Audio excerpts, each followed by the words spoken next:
Frédéric m'a dit que vous étiez une artiste, vous avez fait l'école de l'histoire de l'art, et que du coup vous emmeniez Clémentine, c'est pour ça qu'elle a cette fibre, hein, Clémentine dans les musées régulièrement. Hein.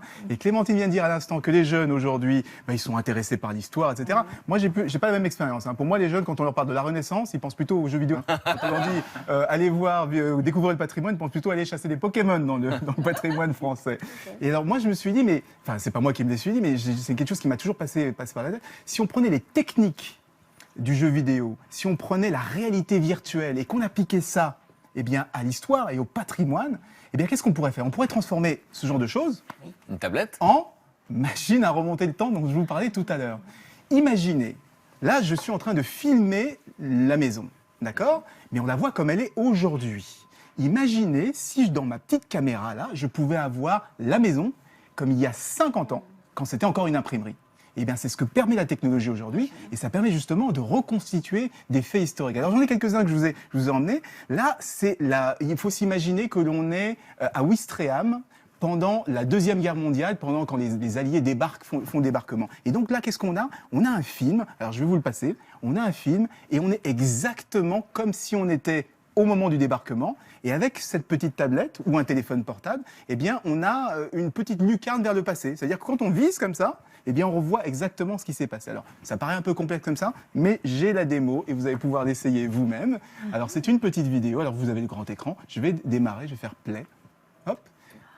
La vidéo est géolocalisée. C'est parti. Et donc, vous pouvez tourner autour de vous-même. C'est-à-dire, vous pouvez regarder ce qui se passe dans le ciel, où sont les avions. Vous pouvez regarder ce qui se passe derrière, du côté de la mer. Vous pouvez regarder ce qui se passe.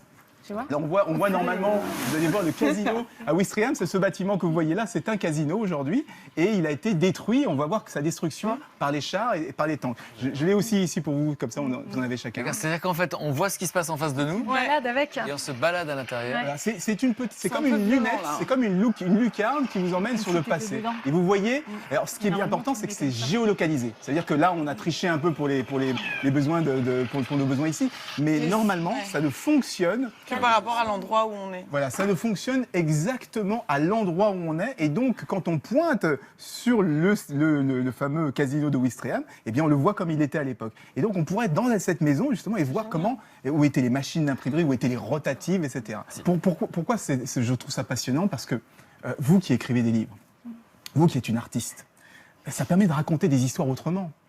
On dit souvent que nos racines, c'est ce qui nous permet de nous projeter dans le passé, dans le futur. Et bien, si on ne les connaît pas, si on n'a pas envie de les connaître, avec ce genre de technologie, moi j'ai la modestie de penser que ça peut nous aider un petit peu à...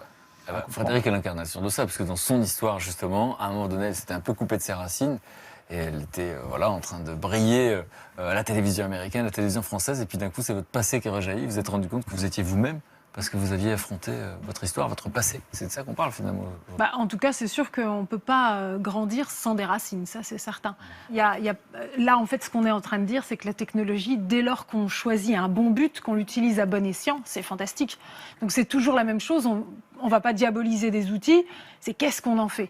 Et là, si c'est pour effectivement pouvoir ouvrir l'esprit et ouvrir à de la culture, etc., c'est génial. Quand c'est juste au service de la violence et tout, bon, c'est un peu moins génial. Donc voilà, donc il y a plein de choses. Je sais que sur la réalité virtuelle, ils sont en train de faire des choses aussi liées à la justice, etc. C'est extraordinaire. Donc on voit bien. Une scène de crime. Mais oui, mais aussi, il y a plein de choses. Je reconnais que c'est assez fascinant parce que j'ai toujours adoré visiter les sites gallo-romains et j'ai passé mon temps avec 3 cailloux à essayer d'imaginer la vie à l'époque. Et là, j'imagine que moi, c'est bien simple. S'il y avait ce genre d'outils quand j'étais à l'école, j'aurais fait de l'histoire et j'aurais pas fait des maths.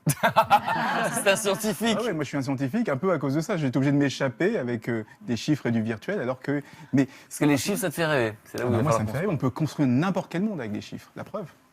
Comment il s'en sort bien. Il s'en sort bien.